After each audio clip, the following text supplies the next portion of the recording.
Hello drama lovers, welcome back to my channel. నేను ఈ వీడియోలో టు మై బిలౌడ్ థీఫ్ అనే డ్రామాని ఎపిసోడ్ నెంబర్ 6 తెలుగులో ఎక్స్ప్లెయిన్ చేయబోతున్నాను. మిగిలిన ఎపిసోడ్స్ ఎవరైనా చూడకపోతే లింక్ డిస్క్రిప్షన్ లో ఇస్తాను, ఒకసారి వెళ్ళి చెక్ చేయండి. అలాగే ఇంకా నా ఛానల్ ని ఎవరైనా సబ్స్క్రైబ్ చేసుకోకపోతే సబ్స్క్రైబ్ చేసుకుని పక్కనే ఉన్న బెల్ ఐకాన్ ని క్లిక్ చేయండి. ఇక వీడియోలోకి వెళ్తే ఆ ముసుగు దొంగ యూన్జోనే అని ఇయోల్ తెలుసుకుంటాడు కదా. యూన్జో బాడీలో ఉన్న ఇయోల్ యూన్జో పై పెట్టిన కత్తిని వెంటనే తీసి నువ్వు ఇక్కడ ఎంతసేపటి నుంచి ఉన్నావని అడుగుతూ ఉంటాడు. అది విన్న ఇయోల్ బాడీలో ఉన్న యూన్జో, నేను ఇక్కడ ఎందుకున్నానని నువ్వు అడగట్లేవు అంటే నేనెవరో అని నీకు ముందే తెలిసిపోయింది కదా అని ఇయోల్ బాడీలో ఉన్న యూన్జో అడుగుతూ ఉంటుంది. దానికి యూన్జో బాడీలో ఉన్న ఇయోల్ జరిగింది చెప్తూ ఉంటాడు. ఆ రోజు బావి దగ్గర ఉన్నప్పుడు యూన్జో బాడీలో ఉన్న ఇయోల్ బావిలో తన మొహాన్ని చూసుకోవడానికి తొంగి చూస్తాడు కదా. అప్పుడే ఇయోల్ కి యూన్జో బావిలో పడేసిన మాస్క్ ఇంకా బాణాలు కనిపించి ఉంటాయి. అప్పుడే ఇయోల్ కి అర్థమైపోతుంది. అంతేకాకుండా ఇయోల్ ఆత్మ యూన్జో బాడీలోకి వచ్చినప్పుడు యూన్జో వేసుకున్న నల్లటి దుస్తులని బట్టి కూడా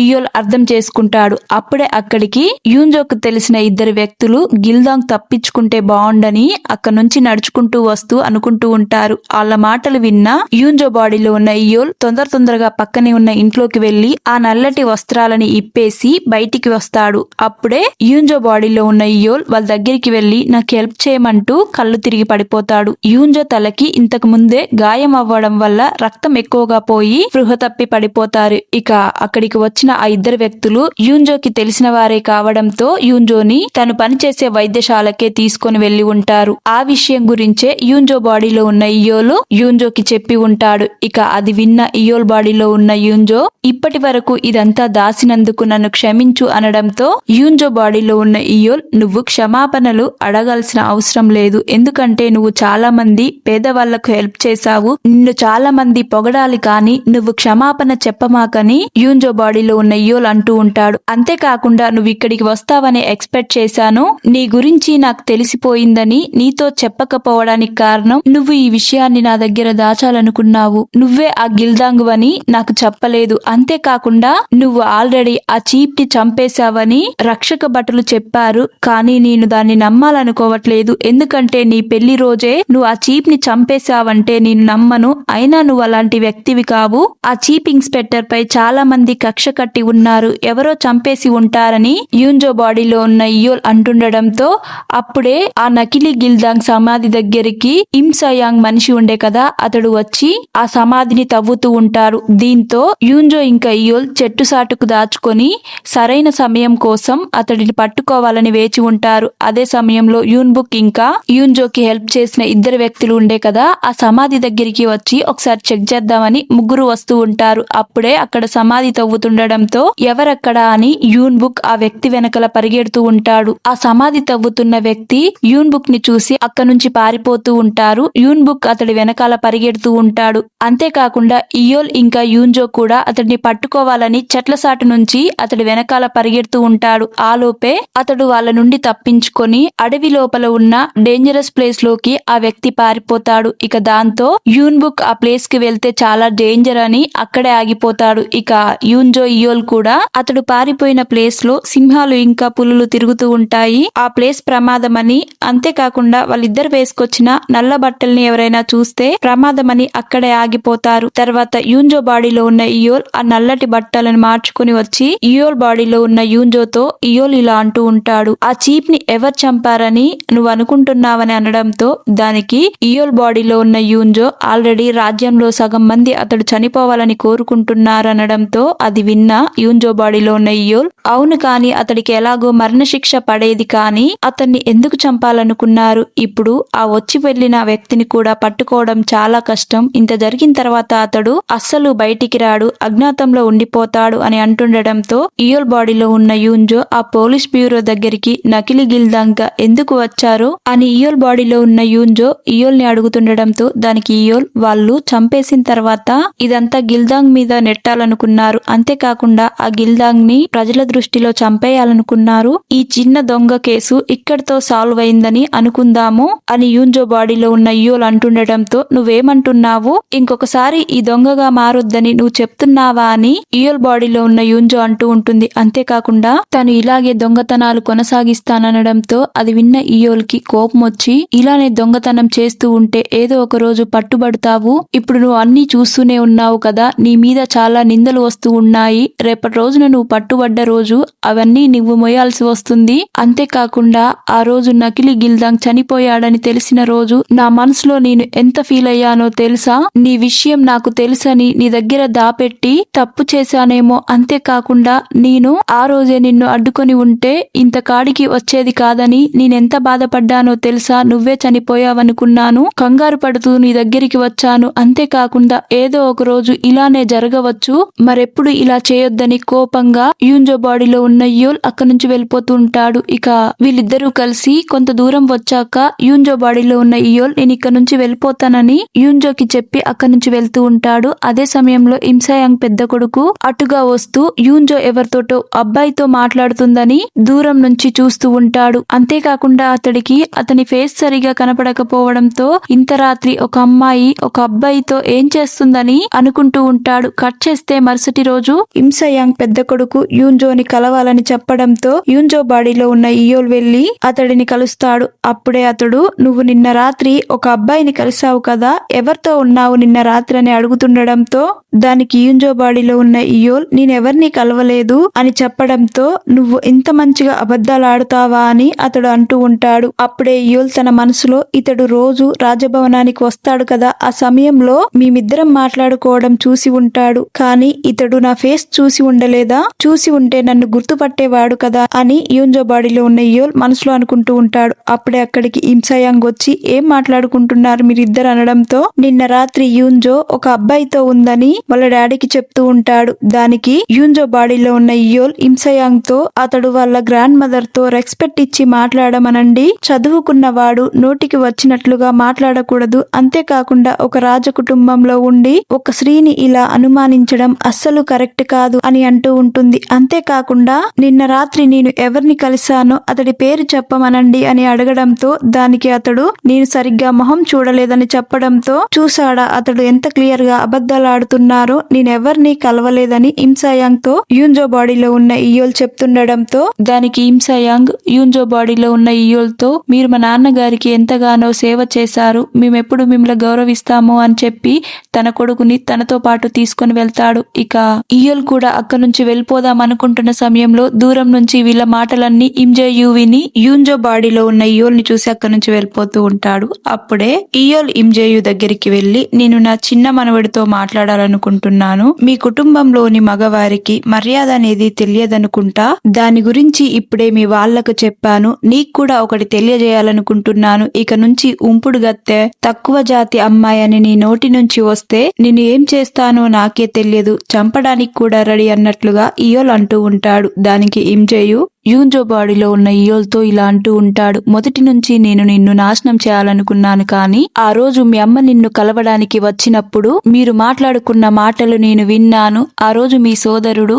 డబ్బున్న కుటుంబంలోకి వెళ్లడానికి పెళ్లి చేసుకుంటున్నావా అని అడగడంతో దానికి నువ్వు అవునని చెప్పావు కదా, అప్పుడే నాకు అనిపించింది నువ్వు ఇంకా దారుణమైన వ్యక్తివని. మీరంతా ఒక్కటే, స్టేటస్ కోసం ఎప్పుడు పాకులాడుతూ ఉంటారని ఇమ్జేయు అంటుండడంతో దానికి ఇయోల్, ఇప్పుడు స్టేటస్ గురించి నేనేమి మాట్లాడలేదు, గౌరవం గురించి నీ దగ్గర మాట్లాడాను కదా, అయినా నీకు నేను ఉచిత సలహాలేమి బోధించాలనుకోవట్లేదని యూన్జో బాడీలో ఉన్న ఇయోల్ అక్కడి నుంచి వెళ్ళిపోతూ ఉంటాడు. వెంటనే ఇమ్జేయు యూన్జోని చెయ్యి పట్టుకొని తన దగ్గరికి లాక్కొని ఇయోల్ ని ఉద్దేశించే యూన్జో బాడీలో ఉన్న ఇయోల్ తో, నువ్వు ఆ వ్యక్తికి నీ నిజమైన రూపాన్ని చూపించాల్సింది, అప్పుడు నిన్ను ఇంకా బాగా గుర్తుంచుకునేవాడని ఇమ్జేయు ఇయోల్ కి చెప్పి అక్కడి నుంచి వెళ్ళిపోతూ ఉంటాడు. అప్పుడే ఏ వ్యక్తి పూర్తిగా చెప్పి వెళ్లిపోయి వెళ్ళిపో అని ఇంజేయుని ఇయోల్ అంటూ ఉంటాడు. కానీ అతడు అక్కడి నుంచి వెళ్ళిపోతాడు. మరొక వ్యక్తి కూడా ఉన్నారా, అది ఎవరు అని ఇయోల్ ఆలోచించుకుంటూ ఉంటాడు. కట్ చేస్తే అదే సమయంలో ఇయోల్ బాడీలో ఉన్న యూన్జోని చూపిస్తూ ఉంటారు.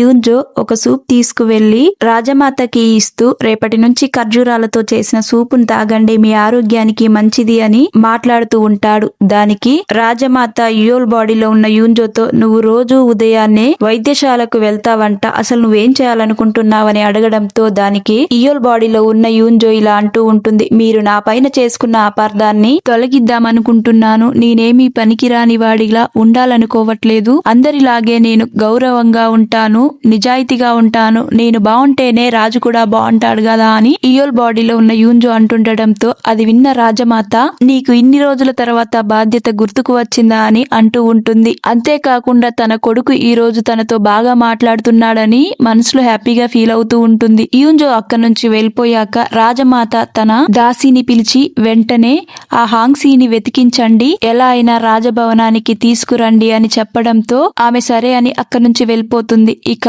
డేచు ద్వారా ఇయోల్ బాడీలో ఉన్న యూన్జో రాజమాత హాంగ్సీ అనే అమ్మాయిని వెతుకుతుందని తెలుసుకొని ఇప్పుడు ఎలా అని డేచు ఇంకా ఇయోల్ బాడీలో ఉన్న యూన్జో ఇయోల్ ని కలవడానికి వెళ్తూ ఉంటారు. అదే టైంలో ఇయోల్ యూన్జో వాళ్ళ అమ్మతో మాట్లాడుతూ ఉంటాడు. ఇయోల్ బాడీలో ఉన్న యూన్జో వెళ్లి నువ్వు ఇక్కడే ఉన్నావా, నీకోసం వెతుకుతున్నానని ఇయోల్ తో అంటూ ఉంటుంది. దానికి యూన్జో వాళ్ళ అమ్మ ఇతడెవరో నీకు తెలుసా అని యూన్జో బాడీలో ఉన్న ఇయోల్ ని అడుగుతుండడంతో దానికి యూన్జో నేను మీ కొడుకు ఫ్రెండుని, మీ కొడుకు కోసం వెతుకుతూ వచ్చానని చెప్పడంతో అతడు ఇంట్లో లేడని యూన్జో వాళ్ళ అమ్మ ఇయోల్ బాడీలో ఉన్న యూన్జోకి చెప్తూ ఉంటుంది. దానికి నాతో ఏదైనా పని ఉందా అని యూన్జో బాడీలో ఉన్న ఇయోల్ అంటుండడంతో దానికి యూన్జో అవునని చెప్తూ ఉంటుంది. వాళ్ళిద్దరూ ఇంతకు ముందే తెలిసిన వాళ్ళలా మాట్లాడుకోవడం చూసి యూన్జో వాళ్ళ అమ్మ యూన్జో బాడీలో ఉన్న ఇయోల్ తో నీకు ఇతడు ఇంతకు ముందుకే తెలుసా అని అంటుండడంతో దానికి ఇయోల్ బాడీలో ఉన్న యూన్జో నేను అప్పుడప్పుడు హాస్పిటల్ కి వెళ్తూ ఉంటాను, తను అలా పరిచయం అని యూన్జో వాళ్ళ అమ్మకి చెప్తూ ఉంటుంది. అంతేకాకుండా ఇండైరెక్ట్ గా ఇయోల్ కి యూన్జో ఎవరో హాంగ్సీ గురించి వెతుకుతున్నారని ఇయోల్ కి చెప్పడంతో ఇప్పుడు తన గురించి ఎవరు వెతుకుతున్నారు అని ఇయోల్ అంటుండడంతో దానికి ఇయోల్ బాడీలో ఉన్న యూన్జో నువ్వే ఆలోచించు ఎవరు వెతుకుతుంటారు అనడంతో ఇప్పుడు ఎందుకు వెతుకుతుందా రాజమాత అని యూన్జో బాడీలో ఉన్న ఇయోల్ అనుకుంటూ ఉంటాడు. అదే సమయంలో యూన్జో వాళ్ళమ్మ ఇంట్లోకి వెళ్లి ఇయోల్ ఇచ్చిన షూస్ ని యూన్జో బాడీలో ఉన్న ఇయోల్ కి ఇస్తూ నువ్వు ఇవి నీ కబోర్డ్ లో భద్రంగా దాచిపెట్టావు, ఇవి నీకు చాలా విలువైనవి అనుకుంటా అనడంతో వాటిని చూసిన ఇయోల్ బాడీలో ఉన్న యూన్జో మా అమ్మ ఇప్పుడు వీటిని ఎందుకు తీసుకుని వచ్చింది అని అనుకుంటూ ఉంటుంది. అప్పుడే యూన్జో బాడీలో ఉన్న ఇయోల్ వీటిని భద్రంగా దాచిపెట్టానా, అయితే ఇవి చాలా విలువైన వస్తువులు అనుకుంటా అని ఇయోల్ బాడీలో ఉన్న యూన్జో సైడ్ చూస్తూ అంటూ ఉంటాడు. అప్పుడే యూన్జో వాళ్ళ అమ్మ నువ్వు తామెరాకును కూడా దాచిపెట్టావు భద్రంగా అని చెప్పడంతో అది చూసిన యూన్జో బాడీలో ఉన్న ఇయోల్ హ్యాపీగా ఫీల్ అవుతూ ఇవి విలువైన వస్తువు కాబట్టి దాపెట్టాను అని చెప్తుండడంతో ఇయోల్ బాడీలో ఉన్న యూన్జో వీటిని తీసుకువెళ్లి ఫస్ట్ లోపల పెట్టు అని ఇయోల్ బాడీలో ఉన్న యూన్జో వాళ్ళ అమ్మతో అంటూ ఉంటుంది. ఇక యూన్జో బాడీలో ఉన్న ఇయోల్ వాటిని యూన్జో భద్రంగా దాచిపెట్టుకుందని సంతోషపడుతూ ఉంటాడు. అప్పుడే ఇయోల్ బాడీలో ఉన్న యూన్జో మీతో కొంచెం మాట్లాడాలని వాళ్ళ అమ్మని పక్కకు తీసుకువెళ్లి ఇలా మాట్లాడుతూ ఉంటాడు. నువ్వు మీ పెళ్ళైన కూతురుని కొంచెం దూరంగా ఉంచాలి, పదే పదే తను ఇంటికి వస్తూ ఉంటే వాళ్ళ అత్తింటి వాళ్ళు ఏమనుకుంటారని యూన్జో వాళ్ళ అమ్మతో అంటూ ఉంటుంది. దానికి యూన్జో వాళ్ళ అమ్మ కూడా అది కూడా నిజమే, నేను ఆలోచించలేదు, నేను ఈ విషయాన్ని గుర్తు పెట్టుకుంటాను, మీరు నాకు తెలియజేసినందుకు థ్యాంక్స్ అని ఇయోల్ బాడీలో ఉన్న యూన్జోకి యూన్జో వాళ్ళ అమ్మ చెప్తూ ఉంటుంది. తర్వాత యూన్జో ఇంకా ఇయోల్ కలిసి రాజభవనానికి వస్తూ ఉంటారు. అదే సమయంలో ఇయోల్ బాడీలో ఉన్న యూన్జో నా షూస్ నాకు ఇచ్చేసేయని ఇయోల్ చేతిలో ఉన్న షూస్ ని లాక్కుంటూ ఉంటుంది. అప్పుడే అటుగా ఇంసాయాంగ్ ఇంకా అతడి పెద్ద కొడుకు వస్తుండడం చూసి యూన్జో బాడీలో ఉన్న ఇయోల్ యూన్జో చాటున దాక్కుంటాడు. వాళ్ళిద్దరూ వచ్చి ఇయోల్ బాడీలో ఉన్న యూన్జోని చూసి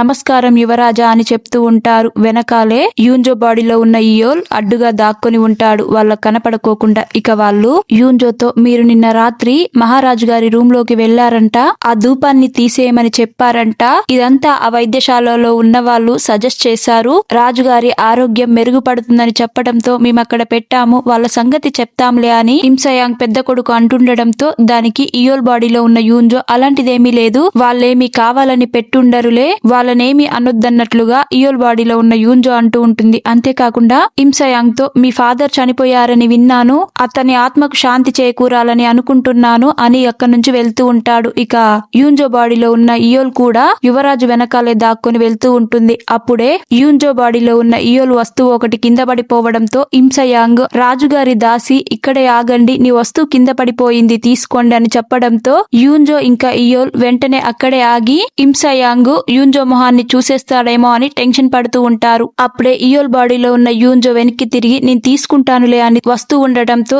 దానికి ఇమ్సయాంగ్ ఒక పనమ్మాయి వస్తువు మీరెలా టచ్ చేస్తారు, నేనే ఇస్తానని ముందుకు వస్తూ ఉంటాడు. ఇయోల్ ఎక్కడ యూన్జో మొహాన్ని చూసేస్తాడేమో అని టెన్షన్ పడుతూ ఉంటారు. అదే సమయంలో అక్కడికి డేచు వచ్చి ఆ వస్తువు నాకు ఇచ్చేసేయండి అని అతడు ఆ వస్తువుని తీసుకొని సేవకురాలు మిమ్మల్ని రాజమాత రమ్మంటుంది, వెంటనే లోపలికి వెళ్ళండి అని చెప్పడంతో యూన్జో బాడీలో ఉన్న ఇయోల్ తొందరగా లోపలికి వెళ్ళిపోతాడు. ఇమ్సయాంగ్ ఇంకా అతని పెద్ద కొడుకు కూడా అక్కడి నుంచి వెళ్తూ చూస్తుంటే ఈ యువరాజుకి ఆ ధూపం వాసన గురించి సరిగ్గా తెలియలేదనుకుంటా అని ఇమ్సయాంగ్ పెద్ద కొడుకు వాళ్ళ నాన్నతో అంటూ ఉంటాడు. అదే టైంలో మళ్ళీ ఇమ్సయాంగ్ ని ఇయోల్ బాడీలో ఉన్న యూన్జో వెళ్లి మీరు మహారాజు గారి గదిలో పెట్టిన ధూపపు వాసన ఏ పదార్థంతో చేశారో చెప్తారా అని అడుగుతుండడంతో ఇమ్సయాంగ్ ఇంకా తన కొడుకు టెన్షన్ పడిపోతూ ఉంటారు. అప్పుడే ఇమ్సయాంగ్ ఇయోల్ బాడీలో ఉన్న యూన్జోతో ఇప్పుడు మీరెందుకు దాని గురించి అడుగుతున్నారనడంతో దానికి ఇయోల్ బాడీలో ఉన్న యూన్జో నేను ఇప్పుడు చదువుకుంటున్నాను కదా, ఫ్యూచర్ లో నాకు అది అవసరం పడవచ్చు అనడంతో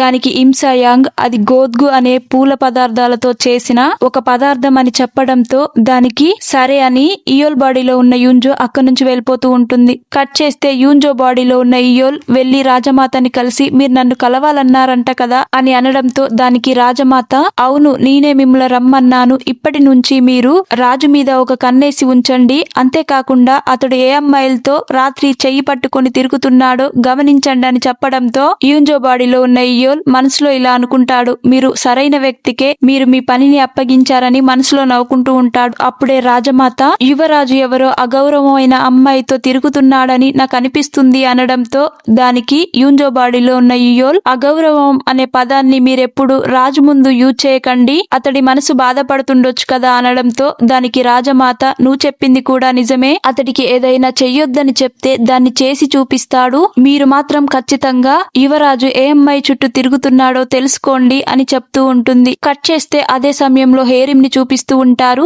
హేరిమ్ వాళ్ళ మేనత్తని వెళ్లి కలిసి ఇంజేయు తన పెళ్లిని క్యాన్సిల్ చేయమన్నట్లుగా చెప్పి ఉంటాడు. తన మేనత్త మరెవరో కాదు జోసన్ వాళ్ళ వైఫ్ అయి ఉంటుంది. ఇక తన దగ్గరికి వెళ్లి ఆ పెళ్లి క్యాన్సిల్ చేయమన్నాడని చెప్పడంతో దానికి నాకు మొదటి నుంచి ఆ ఇమ్సయాంగ్ కుటుంబంతో సంబంధం కుదుర్చుకోవడానికి భయంగానే ఉంది, ఇప్పుడు మనకు మంచి అవకాశం దొరికింది, సమయం వచ్చినప్పుడు దీని గురించి బయట పెడదాము, కానీ నిశ్చితార్థంతోటే పెళ్లి ఆగిపోయిందనే నిందలు వస్తాయి, నువ్వు దాన్ని భరించాలని చెప్పడంతో దానికి హేరిమ్ సరేనని చెప్తుంది. అదే టైంలో మనకు ఇయోల్ బాడీలో ఉన్న యూన్జోని చూపిస్తూ ఉంటారు. యూన్జో ఇయోల్ కోసం వెయిట్ చేస్తూ ఉంటుంది, రాజమాత ఇయోల్ తో ఏం మాట్లాడి ఉంటుందా అని తెలుసుకోవాలని. యూన్జో బాడీలో ఉన్న ఇయోల్ రాజమాతతో మాట్లాడి తన గదిలోకి వచ్చేస్తాడు. అప్పుడే యూన్జో ఇయోల్ తో ఏం మాట్లాడారు రాజమాతతో అని అడుగుతుండటంతో ఇయోల్ వెళ్లి నేను చాలా అలసిపోయానని సోఫా పైన నిద్రపోతూ ఉంటాడు. యూన్జో వెళ్లి ఏం మాట్లాడావో చెప్పు అని అడుగుతుండటంతో అతడు అప్పటికే నిద్రపోయి ఉంటాడు. దాంతో ఇయోల్ బాడీలో ఉన్న యూన్జో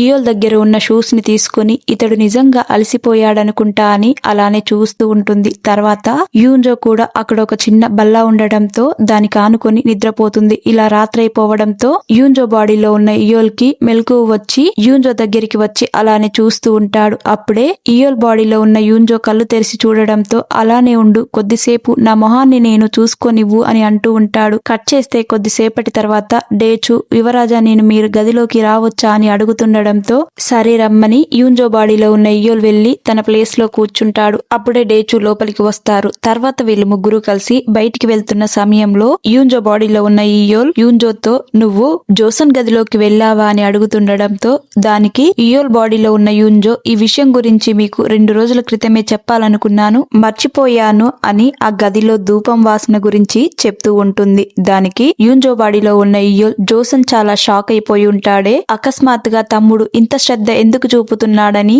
అనుకొని ఉండవచ్చు అని అంటూ ఉంటాడు. అంతేకాకుండా అతడి మనిషిలాగే ఆరోగ్యం కూడా చెడిపోయిందా అని అంటూ ఉంటాడు. అంతేకాకుండా ఇయోల్ ఆ మూలిక పేరు ఏమన్నావని ఇయోల్ బాడీలో ఉన్న యూన్జోని అడిగి తెలుసుకుంటాడు. అదే సమయంలో మనకు ఇమ్సయాంగ్ ఇంకా తన కొడుకు మాట్లాడుకోవడం చూపిస్తూ ఉంటారు. ఇయోల్ మిమ్ముల అనుమానిస్తున్నాడని చింతిస్తున్నారా? అతడికి మన విషయం గురించి ఏమైనా తెలిసిందా? సైలెంట్ గా ఎవరికీ తెలియకుండా అతన్ని వదిలించుకుందామా అని ఇమ్సయాంగ్ కొడుకు వాళ్ళ నాన్నతో అంటుండడంతో దానికి ఇమ్సయాంగ్ ఒక చిన్న తప్పు జరిగిన పెద్ద వినాశనమే జరుగుతుంది. ఇప్పటి నుంచి మనం ఇయోల్ ప్రతి చిన్న అడుగుని గమనించాలి. ఈ విషయం చాలా ప్రమాదం కాబట్టి నువ్వు పక్కకు ఉండు. ఈ విషయం గురించి నేను వేరే వాళ్లకు చెప్తానని ఇమ్సయాంగ్ అంటూ ఉంటాడు. కట్ చేస్తే మరుసటి రోజు ఇమ్సయాంగ్ తన చిన్న కొడుకుని పిలిచి నేను చెప్పినట్టుగా చెయ్యి. పోలీస్ స్టేషన్ కి వెళ్లి అవినీతి అధికారులు చేసేదాన్ని అడ్డుకోవడానికి ఒక ఉన్నతాధికారిగా వెళ్లి అక్కడ మొత్తం తనిఖీ చేయని చెప్పడంతో ఇమ్జేయు పోలీస్ బ్యూరోకి వెళ్లి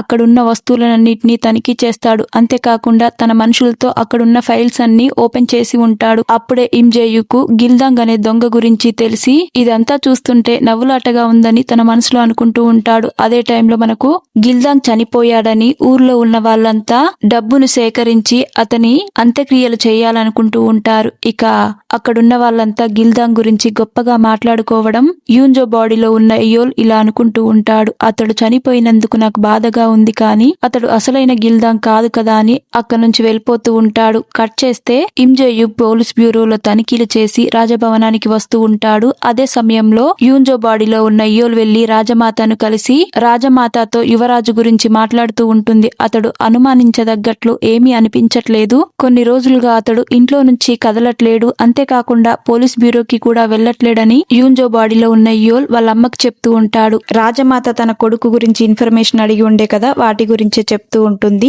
రాజమాతతో యూన్జో బాడీలో ఉన్న ఇయోల్ మాట్లాడి బయటికి వచ్చేస్తూ ఉంటాడు. అప్పుడే రాజభవనం నుండి యూన్జో బాడీలో ఉన్న ఇయోల్ బయటికి వెళ్తున్న సమయంలో వెనకాల నుండి ఇమ్జేయు యూన్జో బాడీలో ఉన్న ఇయోల్ ని చూసి తనని ఫాలో అవుతూ ఉంటాడు. తను చూస్తుంటే యూన్జో లాగానే ఉందని తనని వెంబడించడంతో యూన్జో బాడీలో ఉన్న ఇయోల్ ఇమ్జేయుని చూసుకోకుండా వెళ్తూ ఉంటాడు. ఇక ఇలా కొంత దూరం వెళ్ళాక యూన్జో బాడీలో ఉన్న ఇయోల్ కి ఇమ్జేయు ఎదురుగా వెళ్లడంతో ఇమ్జేయుని చూసి ఇయోల్ ఒక్కసారిగా షాక్ అవుతూ ఉంటాడు. అంతేకాకుండా ఇమ్జేయు నువ్వు ఇక్కడేం చేస్తున్నావని అడుగుతూ ఉంటాడు. కట్ చేస్తే అదే సమయంలో ఆ రాజ్యంలో ఉన్న యుక్త వయసు అమ్మాయిలందరినీ రాజమాత పిలిపించి ఉంటుంది. ఆ అమ్మాయిల్లో హేరిం కూడా ఉండి ఉంటుంది. ఇక హేరిం కి తెలిసిన ఒక అమ్మాయి హేరిం పెళ్లి ఎంగేజ్మెంట్ తోటే క్యాన్సల్ అయింది అని అందరికీ చెప్తూ ఉంటుంది. అది విన్న అక్కడున్న వాళ్ళంతా ఈ పెళ్లి ఎందుకు క్యాన్సల్ అవుతుందో కారణం చెప్పగలవా, లేదంటే మేమందరం మిమ్మల్ని అనుమానించాల్సి వస్తుంది అనడంతో అక్కడున్న అమ్మాయిల మాటలు అటుగా వెళ్తూ ఇయోల్ బాడీలో ఉన్న యూన్జో విని వాళ్ళ దగ్గరికి వస్తారు. ఇక అక్కడున్న అమ్మాయిలంతా రాజు వచ్చారని లేచి నించొని ఇయోల్ బాడీలో ఉన్న యూన్జోకి నమస్కారం పెడుతూ ఉంటారు. అప్పుడే వాళ్ళతో యూన్జో ఒక అమ్మాయి పెళ్లి ఎంగేజ్మెంట్ కు ముందే క్యాన్సల్ అయిందంటే అది ఎవరి తప్పు కాదు, ఎవరిని నిందించకూడదు, ఒక ఎంగేజ్మెంట్ అనేది ఒక ఒప్పందం మాత్రమే అని ఇయోల్ బాడీలో ఉన్న యూన్జో వాళ్ళందరికీ చెప్తూ ఉంటుంది. అంతేకాకుండా హేరిం దగ్గరికి ఇయోల్ బాడీలో ఉన్న యూన్జో వెళ్లి నీతో కొంచెం మాట్లాడాలని పక్కకు తీసుకొని వస్తాడు. అది చూసిన అక్కడున్న వాళ్ళంతా హేరిం ను చూసి కుళ్ళుకుంటూ ఉంటారు. ఇక హేరిం కి అప్పుడే ఇయోల్ రాజని తెలుస్తుంది. హేరిం ఇయోల్ బాడీలో ఉన్న యూన్జోతో మీరు యువరాజా అని చెప్పడంతో దానికి యూన్జో హేరిం కి దగ్గరగా వెళ్లి నా మొహం చూస్తుంటే యువరాజులాగా అనిపించట్లేదా అని అనడంతో దానికి హేరిం నేను మిమ్మల్ని ఎప్పుడు చూడలే, ఇదే మొదటిసారి కదా, అందుకొరకే అడిగానని హేరిం అంటూ ఉంటుంది. అప్పుడే ఇయోల్ బాడీలో ఉన్న యూన్జో మీరు అక్కడ క్లిష్టమైన పరిస్థితిలో ఉన్నారని నేను ఇక్కడికి తీసుకొని వచ్చాను, నేనేమైనా మీ మధ్యలో ఇన్వాల్వ్ అయ్యి తప్పు చేశానా అని అంటుండడంతో దానికి హేరిం సరైన సమయానికే మీరు అక్కడికి వచ్చారని అంటూ ఉంటుంది.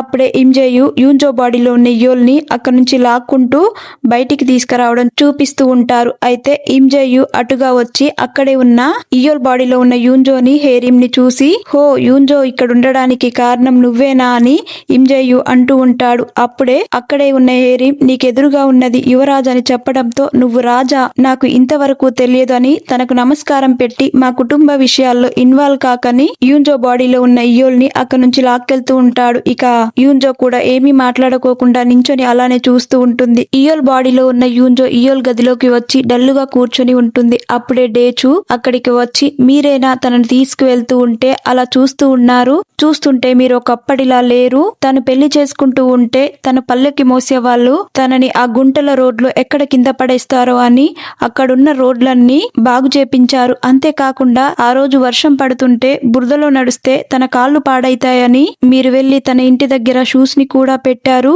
తను పెళ్లి చేసుకుంటుందని ఆ సమయంలో మీరు ఎంతగానో ఆందోళన చెందారని డేచు ఇయోల్ బాడీలో ఉన్న యూన్జోకి చెప్తుండడంతో అది విన్న యూన్జో ఒక్కసారిగా షాక్ అవుతూ తన మనసులో ఇప్పుడు నేనేమీ చెయ్యలేనని అనుకుంటూ ఉంటుంది. ఇలా కొద్దిసేపు బాధపడ్డాక ఇయోల్ బాడీలో ఉన్న యూన్జో వెళ్లి గుర్రాన్ని తీసుకురా, మనం వెళ్లి తనని కలవడానికి వెళ్దామని డేచుకు చెప్తూ ఉంటుంది. అదే సమయంలో ఇమ్సయాంగ్ యూన్జో బాడీలో ఉన్న ఇయోల్ ని తీసుకువచ్చి నువ్వు ఇంట్లో నుంచి పర్మిషన్ లేకుండా బయటికి వెళ్ళొద్దు అని చెప్తూ ఉంటాడు. దానికి యూన్జో బాడీలో ఉన్న ఇయోల్ నువ్వు రోజంతా ఎందుకింత కోపంగా ఉంటావు, నువ్వు ఇలా ప్రవర్తించడం ఎవరైనా చూస్తే నువ్వే నా హస్బెండ్ ఏమో అనుకుంటారు, నువ్వెప్పుడు నాతో ఇలా ప్రవర్తించకు, ఇప్పుడే నీకు వార్నింగ్ ఇస్తున్నానని ఇమ్జేయుతో అంటూ ఉంటాడు. అదే సమయంలో ఒక వ్యక్తి వచ్చి మీ నాన్నగారు నిన్ను పిలుస్తున్నారని చెప్పడంతో యూన్జో అక్కడి నుంచి ఇంట్లోకి వస్తూ అతడికి యూన్జో మీద ఫీలింగ్స్ ఉన్నాయనుకుంటా, అందుకొరకే అతడు అలా బిహేవ్ చేస్తున్నాడేమో అనుకుంటూ ఉంటాడు. అప్పుడే యూన్జో బాడీలో ఉన్న ఇయోల్ దగ్గరికి ఒక వ్యక్తి వచ్చి మీకోసం ఒక వ్యక్తి వెయిట్ చేశాడు,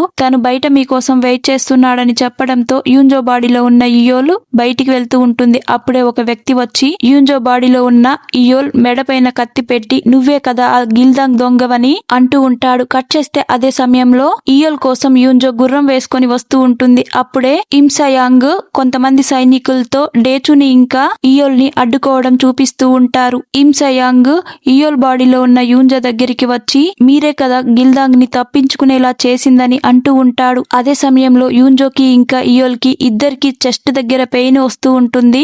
ఎవరి ఆత్మలు వాళ్ళ బాడీలోకి వెళ్ళిపోతాయి. ఎవరి ఆత్మలు వాళ్ళ బాడీలోకి రావడంతో ఇయోల్ యూన్జోకి అక్కడ ప్రమాదం ఉందని తొందరగా అక్కడి నుంచి వెళ్తూ ఉంటాడు. ఇక్కడితో ఈ ఎపిసోడ్ ఎండ్ అయిపోతుంది. తర్వాత ఏం జరిగి ఉంటుందనేది మరొక ఎపిసోడ్ లో తెలుసుకుందాం. వీడియో నచ్చితే లైక్ చేయండి, షేర్ చేయండి, సబ్స్క్రైబ్ చేయడం మాత్రం మర్చిపోకండి. Thank you for watching.